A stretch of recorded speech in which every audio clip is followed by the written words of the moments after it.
will Good Morning start. Tonight is another major White House shakeup on the way. President Trump's close friend telling ABC News one or two more staff changes are coming soon. Who's in and who could be out?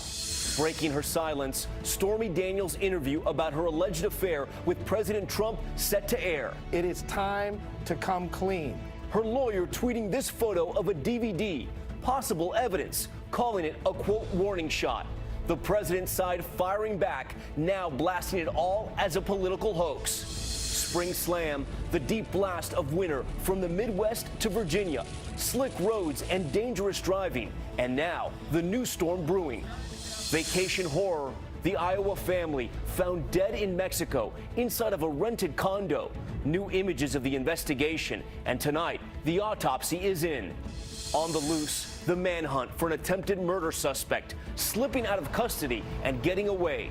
Police now warning the community is not safe. And miracle madness. Sister Jean's team does it again. Here we come, San Antonio. What's next for the Cinderella team? From ABC News, this is ABC World News Tonight.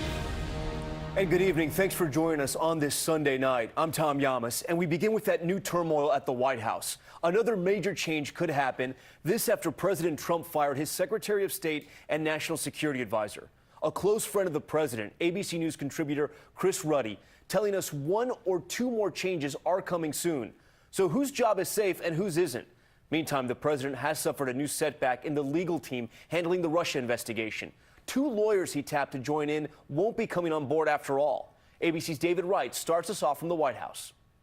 Tonight, the White House is bracing for yet another staff shakeup. He told me that he thinks the White House is operating like a smooth machine, his words. Trump's friend, ABC News contributor Chris Ruddy, spoke with the president last night. He did say that he's expecting to make one or two major changes to his government very soon. Other White House sources, not the president, tell me the Veterans Affairs Secretary David Shulkin is likely to depart the cabinet very soon. Shulkin, a holdover from the Obama administration, has been under fire for lavish travel on the taxpayers' dime. Other senior staff members reported to be on thin ice with the president are, for the moment, safe, according to Ruddy. Among them, HUD Secretary Ben Carson and Chief of Staff John Kelly. Meanwhile, former campaign manager Corey Lewandowski insists if Trump does fire Kelly, he might not replace him. John F. Kennedy didn't have a chief of staff his entire presidency. But the difference with this president is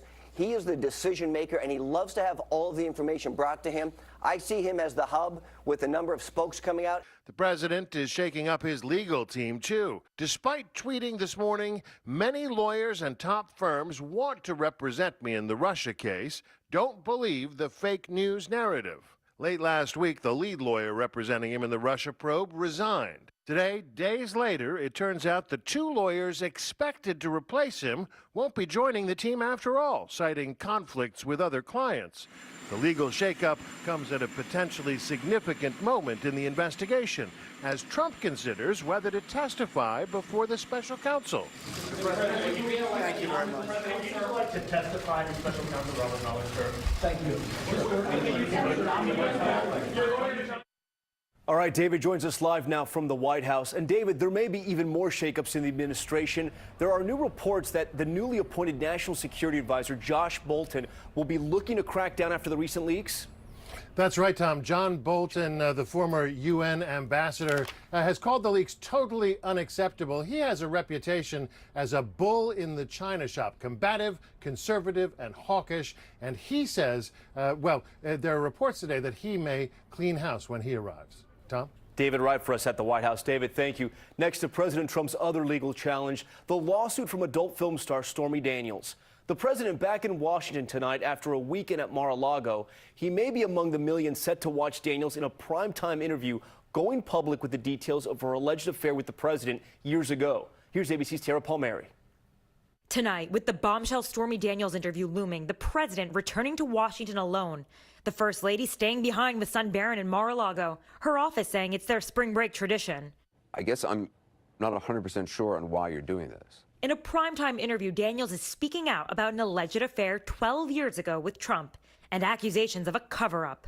Those close to the president already dubbing it a political attack. I can only tell you what he told me. He said he thought that much of the Stormy Daniels stuff was a political hoax. Trump's team now setting their sights on Daniels and her high-profile lawyer, Michael Avenatti, calling him a Democratic operative who worked for Joe Biden. Who's operating on funding her tremendous public relations effort? Avenatti dismissing this accusation. He's relentlessly attacked Trump and his lead lawyer on the case. If Michael Cohen is such a stand-up guy, where is he? No. Where is this guy?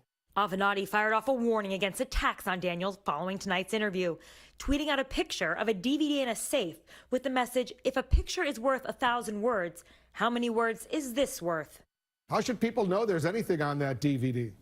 Well, if people think I'm bluffing, they should ask the opponents in countless cases I've had over the last 15 years if I'm generally a guy that bluffs. Daniels signed a confidentiality agreement in exchange for $130,000 just days before the 2016 election. She's suing the president, claiming the contract is void because then candidate Trump never signed it. The president's lawyers now say she violated the agreement more than 20 times and have filed a motion seeking damages of $20 million.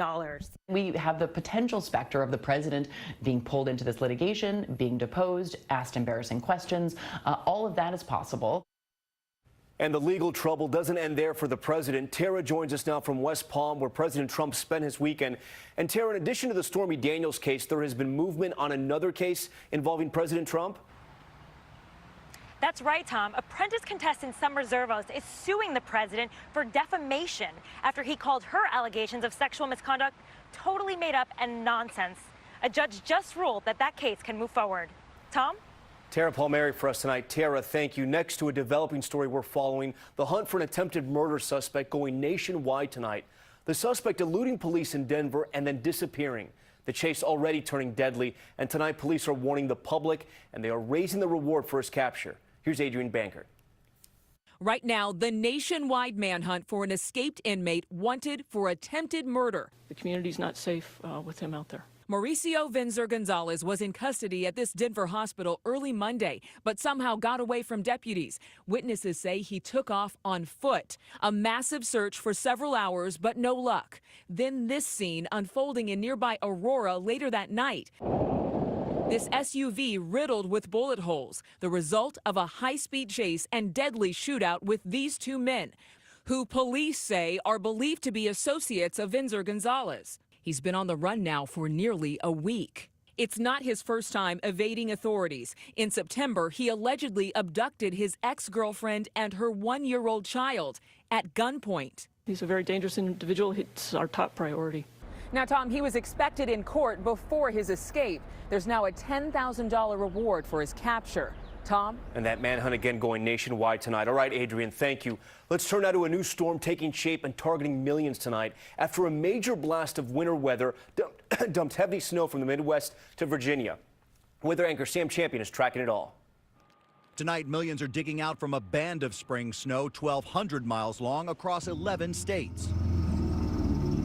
Up to 14 inches of snow in Minnesota. In Iowa, up to 17.5 inches of snow. This jackknife tractor trailer stuck in its tracks. Up to 10 inches in parts of Indiana, with Indianapolis getting its second biggest March snowfall ever. Car up on car, stranded with hazards flashing. My car just got stuck on the ice. I couldn't move. In Ohio, this SUV spinning off the road right into this building. Meanwhile, whiteout conditions in Illinois. This truck toppled onto its side. And at least 24 weather-related crashes reported in Virginia. It took a truck and chain to pull this car out of the drifts. It is March, but still a lot of snow out there. Sam joins us now in studio. And Sam, can you walk us through this next storm? Yeah, this one gets cranked up tonight. And the good news here, Tom, for everyone is this is a lot less snow, more rain and storms, though, more spring-like. So let's get to the board. See that low just north of the Texas Panhandle there? That really gets going tonight. And during the day tomorrow, it brings a lot of rain and heavy snow. Rain and storms. The snow that you see is generally light to the north, about 1 to 3. Now, here's where the heavy rain and the severe weather threat goes. From San Angelo, Abilene, just outside of Dallas, all the way up to Oklahoma. Oklahoma City. There's also a flood watch now because we think some of these rainfall totals will be pretty intense here. Up to 3 or 4 inches of rain is possible. I can't leave you without some good news because on the East Coast, where the temperatures have been so chilly for March, we find by the end of the month, look at that, Washington, D.C., 64 degrees, Philadelphia, 60. Can't quite go 60 in New York and Boston yet, Tom. There may be something that keeps those temperatures a little cooler. Close enough, and we'll take it. All right, Sam, thanks so much. Next now to an update on the March for Our Lives protest that took place across the U.S. and overseas as well. The global event is now considered to be the largest youth-led protest since the Vietnam War era. The young people led by the survivors of the Marjorie Stoneman Douglas High School shooting in Florida say they are determined to stop gun violence, and they will go to the polls to make it happen. Next to new details emerging tonight about a sad story, that family vacation horror. The parents and 2 young children found dead in their condo in Mexico. The autopsy now pointing to some kind of toxic gas as the reason for their deaths. But tonight there are still many unanswered questions. Here's ABC's Marcy Gonzalez. Tonight, investigators trying to identify what gas killed a family of 4 on vacation in Mexico. Looking in an oven, checking exhaust pipes, testing the air in this condo near Tulum, where Kevin Sharp, his wife Amy, and their children Sterling and Adriana were found dead Friday. Mexican officials ruling the cause of death asphyxiation by inhalation of toxic gases. The last few days have just been an absolute nightmare. This is something we watch on TV, not thinking it would happen to our family. The Sharp family on spring break renting the condo through the website VRBO. The company telling ABC News they have now removed the property from our site for any future bookings while we wait for more details. Devastated friends holding a candlelight vigil in the family's hometown in Iowa, where Kevin was a sales manager and stock car driver. Wife Amy worked from home, and family describing 7-year-old Adriana as a fashion diva, saying 12-year-old Sterling was quiet and loved being outdoors with his dad. They're going to be missed a lot. And while investigators try to figure out if a gas like carbon monoxide is to blame, some experts say this is a reminder of the importance when traveling of bringing a device like this that can detect the odorless fumes. Tom? All right, bring your own device. Thanks so much, Marcy. New trouble for an NFL star. Eagles defender Michael Bennett set to face a felony charge for an incident at the Super Bowl in 2017. Bennett was there to support his brother, Patriots tight end Marcellus Bennett. Prosecutors say in rushing onto the field after the game, Michael knocked over a 66-year-old disabled woman. So why did it take more than a year to bring the charge? Here's ABC's Zachary Quiche. Tonight, NFL star Michael Bennett facing a felony charge. A Texas grand jury indicting him with injury to an elderly individual. The incident allegedly taking place after the thrilling end to the 2017 Super Bowl, as he was rushing the field to celebrate his brother's victory. Police say he disobeyed orders by pushing through a security detail that included a wheelchair-bound woman in her 60s, spraining her shoulder. I think it's pretty pathetic that you would put your hands on a 66-year-old paraplegic. He's morally bankrupt. There's no excuse for that. Bennett recently making headlines accusing Las Vegas police of racial profiling. And he told me, shut the up. We'll blow your head off if you move. Last September, threatening to sue them for this incident. After reports of gunfire, Bennett running with some of the crowd when he was cuffed on the ground, an officer pointing a weapon near his head. Bennett said he was terrified and that they let him go only when they realized who he was. A police investigation later concluding no wrongdoing. But in Houston, police say they have no video, just eyewitness testimony. You would expect that to be a civil case. You wouldn't expect to see serious felony charges. Bennett is reportedly on vacation and said to be negotiating a surrender with police. He faces up to 10 years if found guilty. Tom? Zachary, thank you. Overseas now to Rome, where Pope Francis celebrated Palm Sunday Mass in St. Peter's Square. This year, the start of the Christian Holy Week is also being celebrated as World Youth Day. The Pope calling on young people to speak out and let their voices be heard. That message, of course, coming just one day after the protest against gun violence that took place across the globe. And there's still much more ahead on World News Tonight this Sunday. The details just coming in about a fire at a shopping mall. Dozens of people killed, most of those still missing are children. Plus, are you paying more than you need to at the pharmacy counter? The big question you need to ask. And a homeowner, 92 years old, falling into a deep well. What he had to do to survive. We'll take you inside the rescue. Stay with us. This is ABC World News Tonight, brought to you by Dr. Scholl's Custom Fit Orthotics. Nick was born to move. Not necessarily after 3 toddlers with boundless energy. But lower back pain won't stop him from keeping up.